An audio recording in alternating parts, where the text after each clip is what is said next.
Hello, everyone, and welcome back to the office for COM 322 argumentation. Today, we're going to be addressing Chapter 5, hopefully fairly quickly for you. We are in week 4, which means that next week your exam will be taking place. And so this lecture here is just going to be going over chapter 5 and giving you the highlights and the things that you need to pay attention to.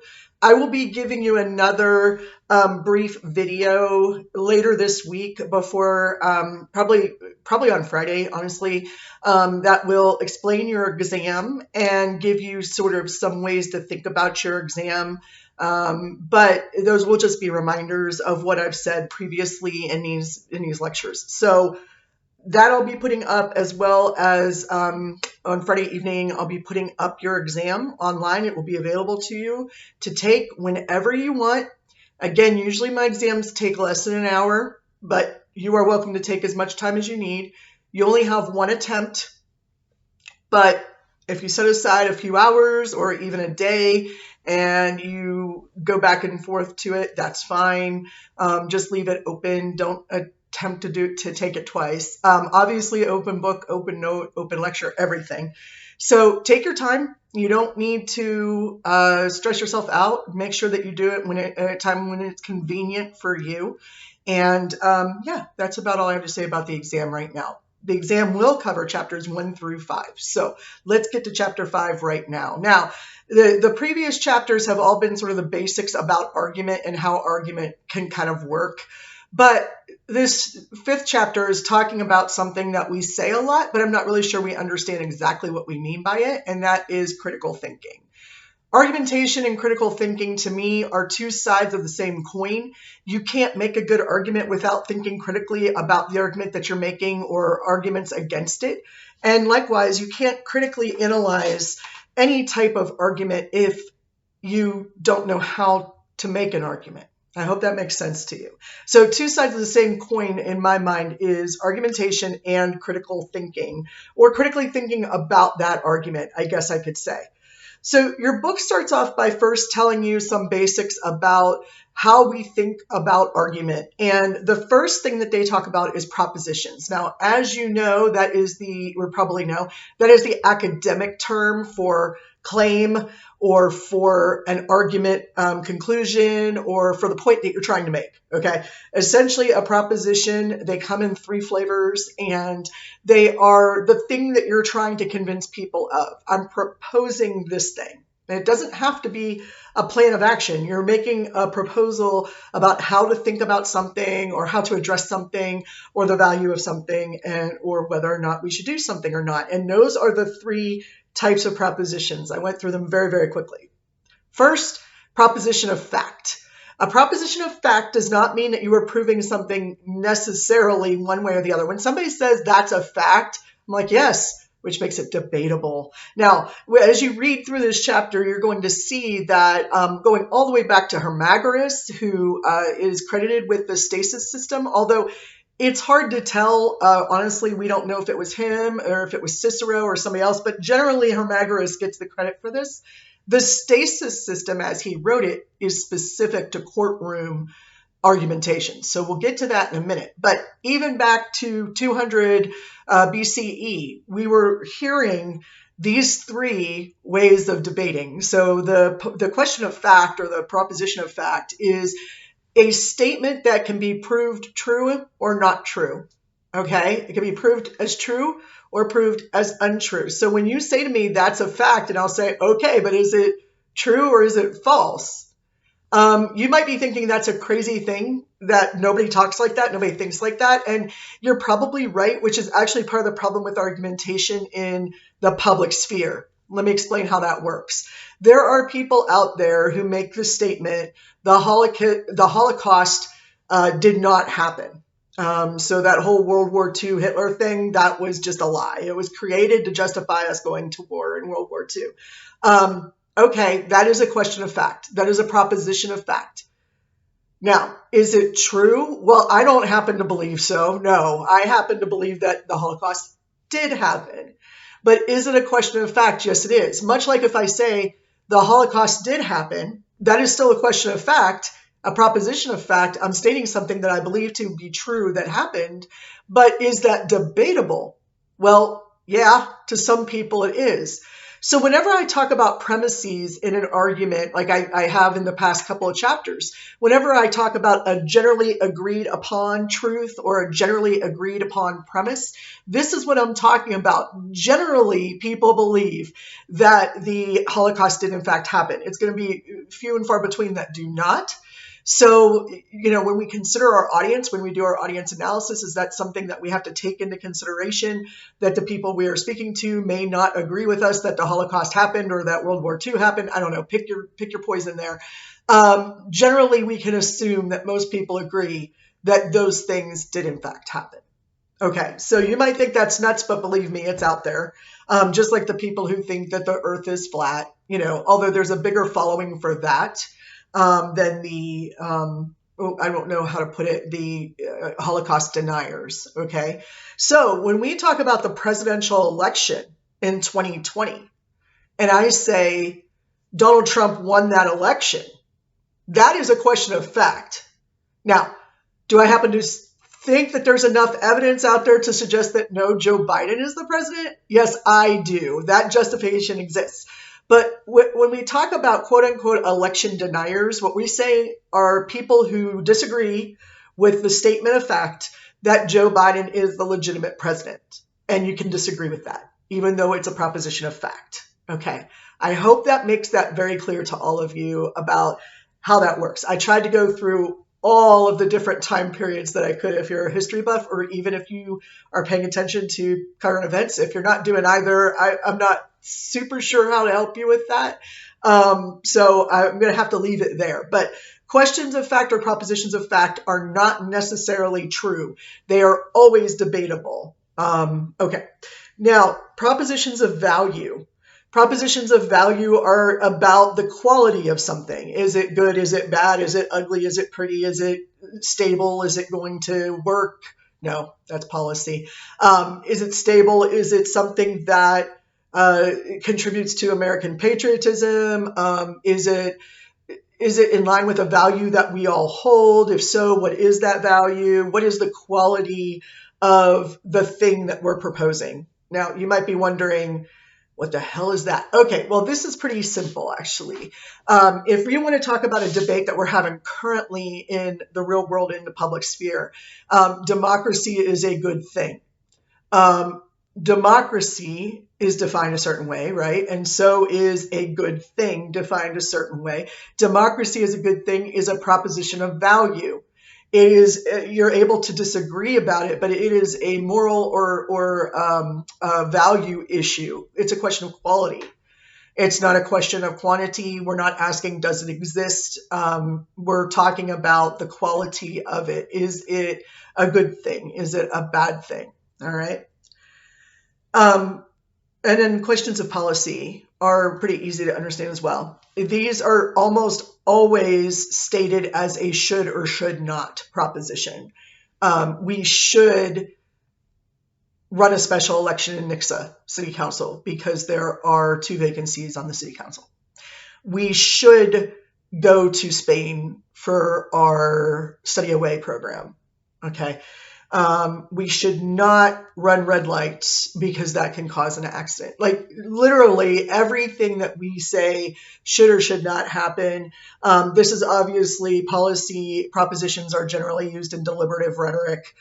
So when we're talking about what we should be doing or should not be doing, whether or not we should have a law or should not have a law, whether or not we should go to lunch or not, those are all policy questions. All right, so they're propositions of policy. Why is that important? Well, you could go through every single debate, every argument that you've ever heard that was made and see if they don't fit into one of those 3 propositional categories, and you're going to find that they do. So that's the first thing. And outlining them is important because the fields of argument, so the audiences that we're going to be talking to, the proofs that we're going to want to use, the appeals that we're going to want to use, and the policy that we may propose from all of those things, they're going to come from different points based on the proposition. That went nowhere. The proposition determines all of those things for us. So it helps us make a better argument. If you know what kind of proposition you're working with, which you always should, then you also know what kind of proofs you need, what argument fields you're working with, what strategies you need to use rhetorically in order to best be as persuasive as you possibly can, okay? In order to best present that proposition and likely to win the argument, all right? When we're talking about it in terms of critical thinking, it helps us understand, okay, you're making a policy suggestion here, a proposition of policy, but you're talking about why it would be good without telling us what the policy is, without telling us what should be done in the first place. Okay, that tells you right there that they're not actually promoting a policy so much as they're promoting the idea of a policy based on the values that we hold, that we think it will uphold. All right. So it's important to know what kind of proposition you're working with in order to be able to understand the fields of argument, the types of proofs, the kinds of argument and rhetorical strategies that are going to be used, and whether or not that can be persuasive or not. Okay. Now, your book immediately jumps from that into how we evaluate arguments. Okay. And that makes sense in some sense in this sort of chronology, that if you know what proposition type is being used, then you're able to also understand where the arguments are coming from to help you to figure out what that argument actually is. All right. So the first thing that you have to know when you go in to evaluate an argument is the terms. And your book talks about this in terms of defining terms, literally defining words. What do these things mean? Okay. Now, if any of you have ever taken a formal debate class or you were involved in formal debate, you know that this is sort of the traditional way of talking about arguments in a debate. Is the first thing you do is define your terms. Excuse me, one moment. That is water, just so we're all clear. So the first thing we do is find out how the terms are being defined. If you don't do this part, you're not going to know what they are talking about specifically. So I'm not talking about defining terms that we all already know. I'm talking about defining the complicated terms. We see this happen a lot, particularly in the courtroom. People will say, this is not murder, this is manslaughter, or this is voluntary manslaughter versus involuntary manslaughter, whatever. We have to define exactly which laws we think were violated, and we have to define how they were violated in a courtroom. This is also true when you're debating out in the public sphere. A lot of times people don't realize, I say that we don't always agree on premises, and we just argue from these disparate premises, and we're never going to get anywhere if we don't acknowledge that we differ on the premises. Well, that's true of the terms, just defining the terms. If you and I define terms differently, then we're going to have a tough time arguing with each other. I'll give you a good example of this. This is like 25 years ago, had an argument with someone in grad school, and we happened to be debating the pro-abortion, that is not a thing, right? Anti-abortion, pro-abortion, pro-abortion is not a thing. I don't think you're going to find anyone who's like, let's go out and do whatever damage we can. However, you have the pro-life versus pro-choice debate. And I did this very specifically mention that because she and I were having this debate. We were going back and forth, on and on and on. And it turned out in the end, what we really disagreed about was when life began. And she was defining it very, very technically. And I'm kind of like, I took the argument that life begins. I don't know if I took it at birth or at conception. It was one of those. I just like to argue with people. I have a really good time with it. And she wanted to engage, so we engaged. But we get all the way to the end of the argument and find out we did not even agree on the definition of terms. As when does life begin? That is a basic term that you should both be on the same page about if you're going to have this debate. Okay, so we make this mistake a lot, and I say we, I mean the whole entire, society, social world of debate. We make these mistakes if we don't take the time to listen to what other people are saying, to understand what terms are defined how. Then we're never going to be able to have a decent debate, and that gets into the next part of what your book talks about, which is clash.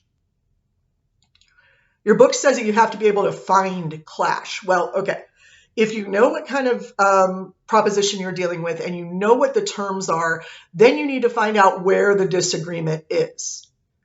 If she and I had just taken a moment to find out that the disagreement was way, way back in the definitions, we never would have had an hour-long debate. It would have been over very, very quickly, or we would have had to establish the terms that we did agree upon in order to move forward with that debate.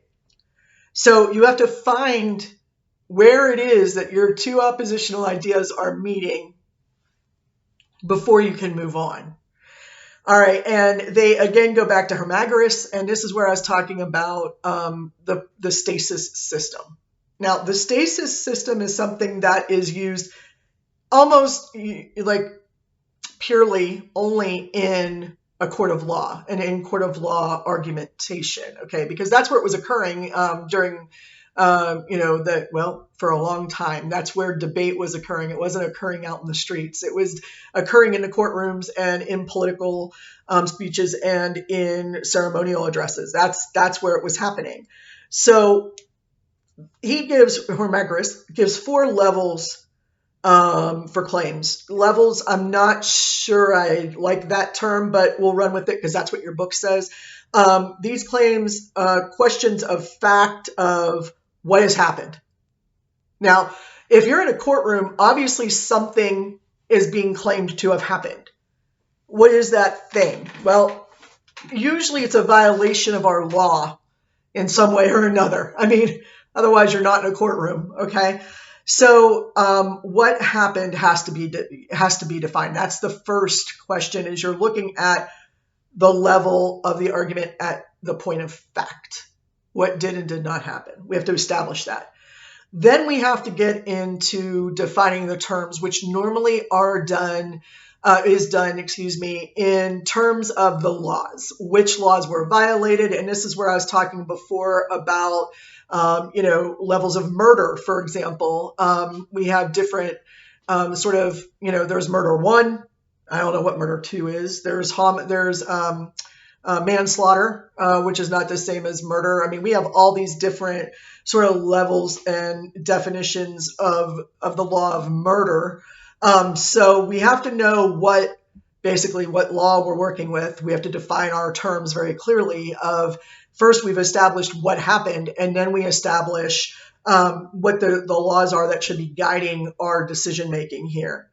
Then we look at the third level, which is quality, which essentially is motive. Why was this done? Was it justified? Was it not justified? And if I'm saying this homicide was justified, I better be able to make a good argument for why that's the case. But that is a claim of value at that point, okay? And then finally, object, or I believe that's actually supposed to be objection. This level is overall, did the trial itself did it function properly?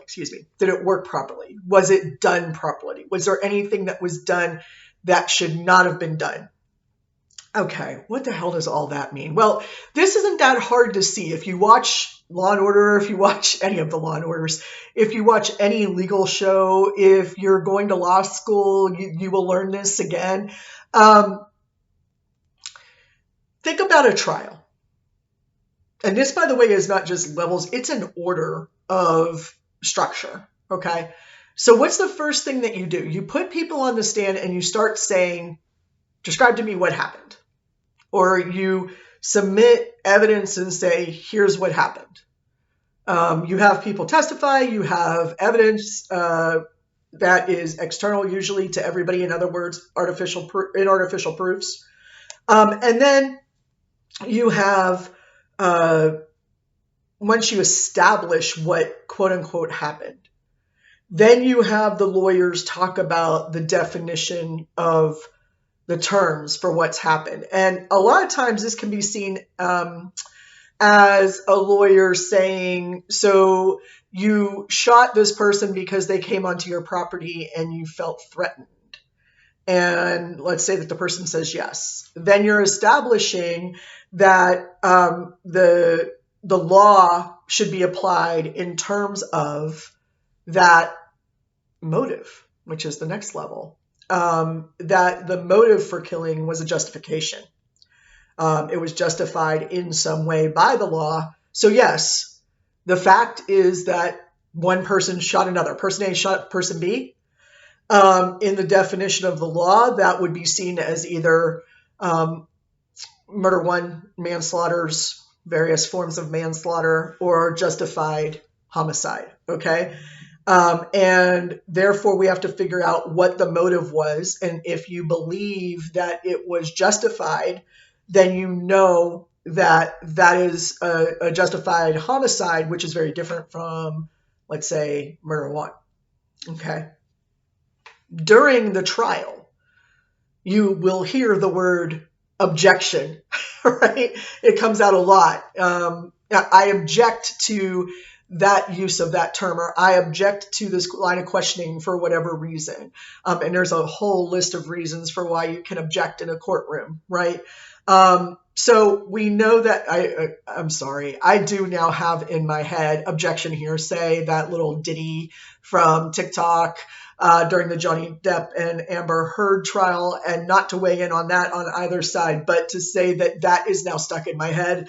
I will admit that my entertainment this summer a lot of times was watching not that trial, but watching all of the stuff that came out of that trial. So sometimes I would see bits and pieces of the trial. I never think it's entertaining to watch people on trial, unless it's fictional, like Law and Order or whatever. But I always find the way people talk about what happened in trial very entertaining. That part is entertaining. But objection hearsay, that's one of the reasons why we can object, because someone was telling you something. And I remember being in a courtroom and I was being questioned. This was a domestic case. So I was not a criminal case, is what I'm trying to say. It was a civil case, family law. And I was being asked how we knew to ask someone to check in on our grandchildren. And so I would say things like, well, we heard, objection hearsay, right? Okay. I was talking to some mutual friends, objection hearsay. So even in asking the question, how did you know about this? You're not allowed to say, I heard it from someone else, which is really frustrating. And at the time, I just remember sitting there going, how many PhDs do I need to understand how to answer this question without using hearsay? And so that was actually several years ago. It was quite a while ago. But I remember watching Johnny Depp get so frustrated. He's just like, I guess that's hearsay too, right? You know, and I actually said that to a judge. This was like 7 years ago, I think, or maybe a little less, 5 to 7 years ago. And I remember saying to the judge, what do you want me to say? Like, how am I supposed to answer this question without using hearsay? You know, there's no way to do it. Luckily for me, I guess, in a way, the lawyer withdrew the question, but ultimately that was a very, very difficult moment and a lot of frustration. And, so yeah, I totally felt Johnny Depp's feels during that video that I watched, the objection hearsay song. And if you don't know what I'm talking about, by all means, go to TikTok and just type in objection hearsay. And it's funny. The song is funny, is what I'm trying to say, not the topic, but the song. So we object during the trial because we're questioning, or we want to put into question, that the trial at that moment is not being fair in some way, or it's unjustified in some way. And therefore we object to the way that the whole trial is working. That is what the level of object or objection is talking about there. So again, Harmagoras is speaking about the stasis system, which is a system that we use in the court of law. It is a chronologically listed 4 levels, as your book calls them, of fact, definition, quality, and then objection to the way in which the trial is being guided. And if you go to law school, that's what you'll learn. That the first thing you do is establish the facts, and then you define what law was violated or not violated. And then you talk about why, if it was in fact violated, why that is or is not okay. And during the trial, you may object to the way that the trial happened. And of course, if you still object to the way that the trial happened, you file an appeal. Okay? So those are the 4 levels. I call them steps in the chronology of a courtroom, but I don't have a law degree, so I definitely cannot speak to that. But what I can say is that finding where you disagree is very important. And finding out whether you disagree on the definitions, on the facts, I'm sorry, I did that wrong, on the facts, on the definitions, on the quality or the motive, and on whether or not the argument is running fairly or not. Those 4 things are important to understanding where the disagreement occurs, especially in a court of law. All right. So the next thing that your book talks about is how to critically think about a full-on debate that's happening. And they use a term that, again, is generally used only in academic debate. Most people don't really talk about stock issues in everyday conversation. Not without, we might talk about them. I think we do talk about them, but we don't use those terms. So I really hate that we use these terms, but to be honest with you, I'm not really sure how else to think about them. So this is another way that you can evaluate or critically think about argument, and that's in terms of stock issues. All right, what are stock issues? Stock issues are 4 things that have to be present in an argument for that argument to make sense, and for you to justify and be persuasive, okay? Much like the fighting and clash in a courtroom. All right, so what are the stock issues? What's the stock issues way of doing that? Well, your book calls this an ill in the system or an ill in society. Something is wrong. In most academic debate, we talk about that in terms of harms, okay? Things that are doing harm to somebody else, to another group, or to our system, or to our environment, whatever. There's some harm that's being done in the status quo, okay? The second thing they talk about is blame, which I think a lot of times we would talk about it being causes. Who's at fault or what's at fault is generally what we're looking at there. The third one that they talk about is the cure, which we often call solvency, or the solution. Solvency being, here's how we fix that harm that's being done. And here's how we address the things that are causing that harm. And then finally, the cost. The cost is literally, how are we going to pay for this? Or are there any negative side effects to doing this particular idea or making this claim? So normally a harm is existing in the status quo. Right now, back in the 80s, it was that the ozone layer was dissipating. Okay, there was a giant hole in the ozone layer, and what was to blame for that was hairspray. Sure, why not? Just because it was over Antarctica, and I don't think penguins use hairspray. Sure, it's hairspray, and aerosols of all different kinds. And so the solution to that is very simple. It's a plan to get everyone to reduce the amount of aerosol that they're using, or to find an alternative way to use an aerosol without what we call CFCs, chlorofluorocarbons. I had to learn how to spell that when I was in the 4th grade. That's all I have to say about that. And if they remove chlorofluorocarbons or CFCs, then we're able to use aerosols because they won't harm the ozone layer and make it worse.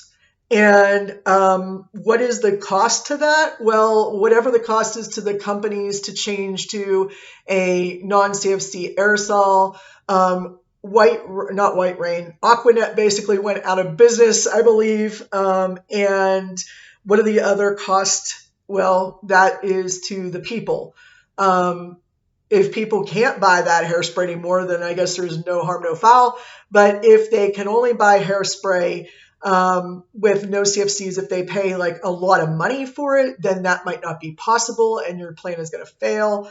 And in addition to that, there was another cost, which most people don't think about, which is that our hair went from standing on end up here to like flat. So during the 90s, all of a sudden you see hair just like straight and straight and close to the scalp, very close. Very silky, long, short, didn't matter. It was very close to the scalp. Okay. So it changed it changed the entirety of human style across the globe, which is interesting as a cost. Now, here we are. It is about 35 years later, and they're saying, oh no, we were wrong. You can close the hole in the ozone layer. Great. But we have all these other problems. So not exactly useful. I'm not really sure that closing or at least stopping the hole in the ozone layer from closing more or from opening more. But I believe that they've said that it is in fact smaller now. Clearly didn't do as much as we needed it to do, right? So the success of the policy cannot really be determined until after the policy is enacted. So it's important to understand what speculation we have about what our policy change is going to do. So whenever we have a debate or we're thinking about an argument from a very academic point of view, we think about it in terms of what harm is happening right now that we need to fix, who or what is causing that harm to happen, how do we fix it then, what is the cure, how do we solve this problem, and then what are the costs of doing that. This might sound familiar to you if you are familiar with Monroe's motivated sequence it's not an organizational structure, just so we're all clear on this. It's actually a psychology of persuasion. There's a problem. It's a really big problem. If we solve it, it will look beautiful and amazing. The world will be so much a better place. All you have to do is one tiny little action to solve this big, big problem. Okay. That is, in a sense, Monroe's motivated sequence. And at the same time, it's sort of the stock issues way of looking at an argument. Okay, so we have two ways of looking at argument to critically think about them. Let's look at a third, also known as systems analysis. Now, you might be thinking, isn't decision calculus in there somewhere? And yes, it is. It's in your book there. Not because it's a separate way of looking at argument. It's a way of evaluating an argument, specifically when you're talking about stock issues. You say, okay, what are the costs and what are the benefits of this analysis? Or you say, is this like, am I going for the greater good here? When I was a debater, it was, who kills the fewest people in the shortest, in the most amount of time with nuclear war, which is a stupid argument, but we did it all the time. Nowadays, I think that most debaters are smarter than we were back then. A decision calculus is the way you go about evaluating the argument, okay? So if I'm looking at stock issues and I'm like, dude, there's no harm happening right now. The ozone layer's fine. And sure, shoot, and the penguins aren't causing the problem, and my hairspray isn't causing the problem. It might be the nuclear testing you're doing. I don't know, but I'm pretty sure it's not my hairspray. It could have been the automotive industry if that was happening. So I can even question, when it comes to stock issues, the basic question of, is there even a problem here? Is there even a problem here? Okay, so the decision calculus sort of comes down to, how is it that I want to look at the argument that I'm hearing? Okay, do I want to agree with it? Do I not want to agree with it? What's interesting about this is a problem with when we teach this course is the same problem I've been having for about 8 years, not longer. It used to be that you could establish pretty quickly the facts. you could establish pretty quickly the harms or whatever it is that you're trying to agree on. That used to be pretty easy to do. Nowadays, that's not so easy to do because people disagree on the fundamental, provable, externally provable facts. We disagree on them. Very simple example. There was fraud in the 2020 election. There was not fraud in the 2020 election. Depending on what evidence you look at, you may have a different opinion about that. In my opinion, I mean, you may seriously believe that it's a fact that there was or was not fraud in the 2020 election.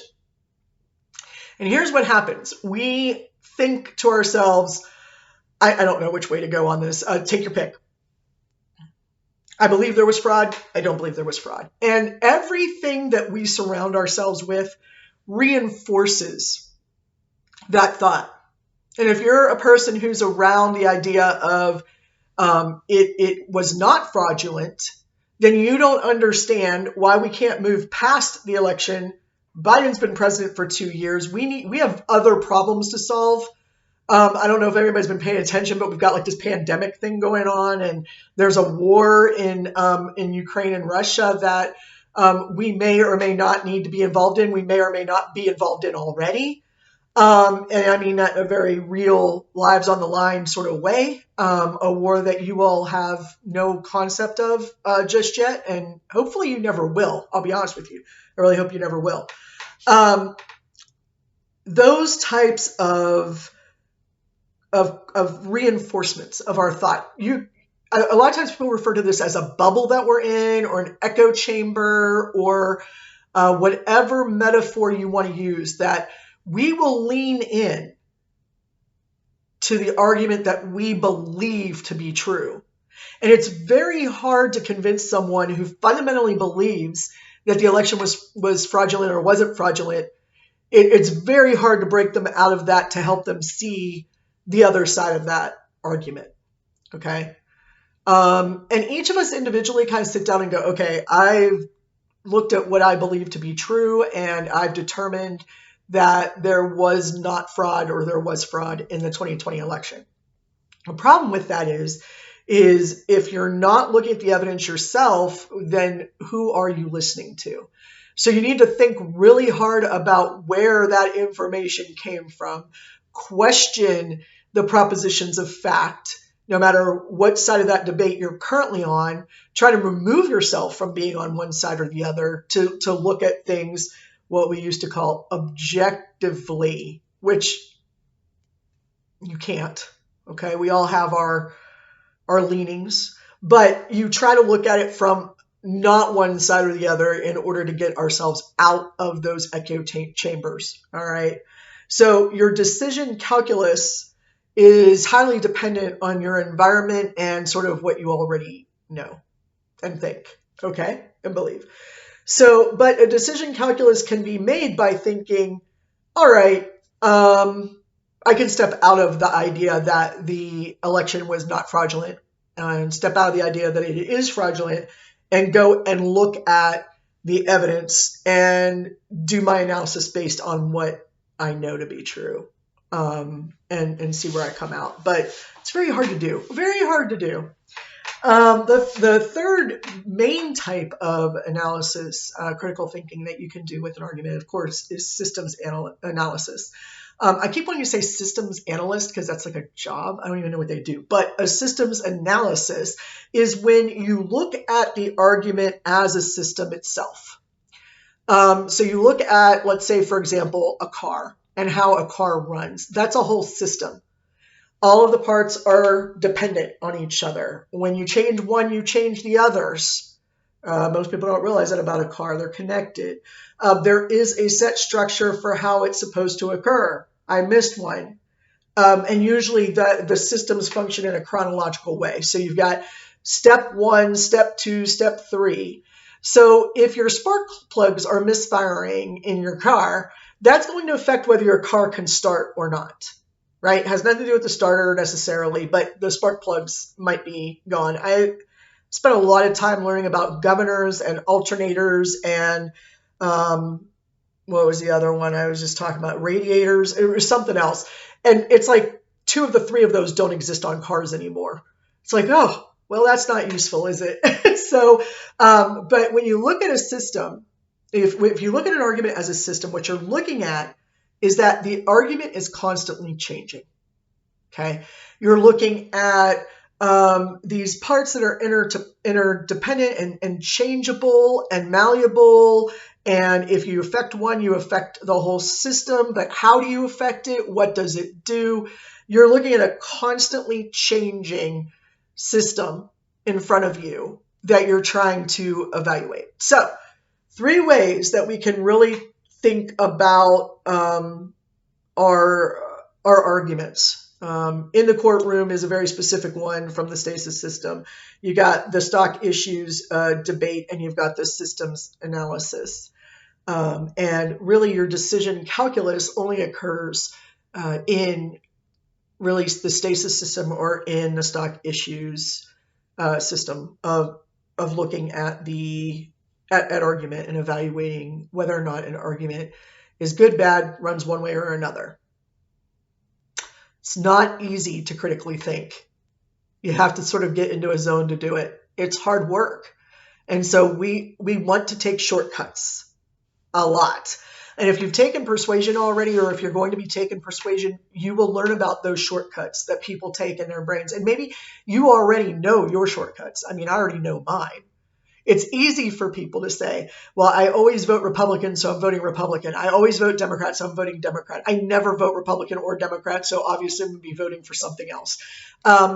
Those are shortcuts that we use. Because I've always done it, I'm going to continue to do it. I'm not going to think about whether or not I believe in this person's values or not, or agree with their policies. I'm going to just run with the D or the R next to their names. That gets very problematic. We used to vote that way all the time. America is changing, I think, for the better. It has been since about 1992. Again, I think for the better. I think it's okay to vote for somebody from the other side.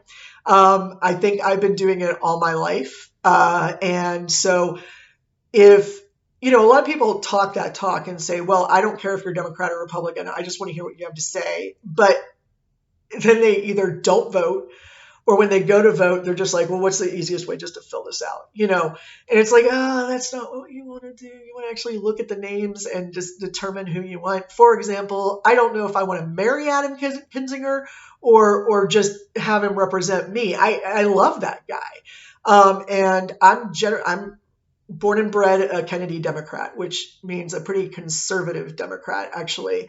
A Reagan Republican would be a pretty liberal Republican. So we sort of live in the same space there. So I could go back and forth. And I think a lot of people can if they really thought about what it is that they wanted from their public leaders. And of course, I put that into a political spin again. I'm not really sure what else to debate. Like, is chocolate better than vanilla? I don't know. So remember those sort of highlights from your chapter when you read about the stasis system and you read about the Hermagoras' 4 levels. You'll also see that pop up with Cicero, who works with them as well. Please read that in the book. Just because I didn't mention it doesn't mean you shouldn't be reading it. You should be reading everything in the chapters. Again, at the end of the chapter, it gives you the highlights of what's important, and most of the exams are going to be based on those. So good luck.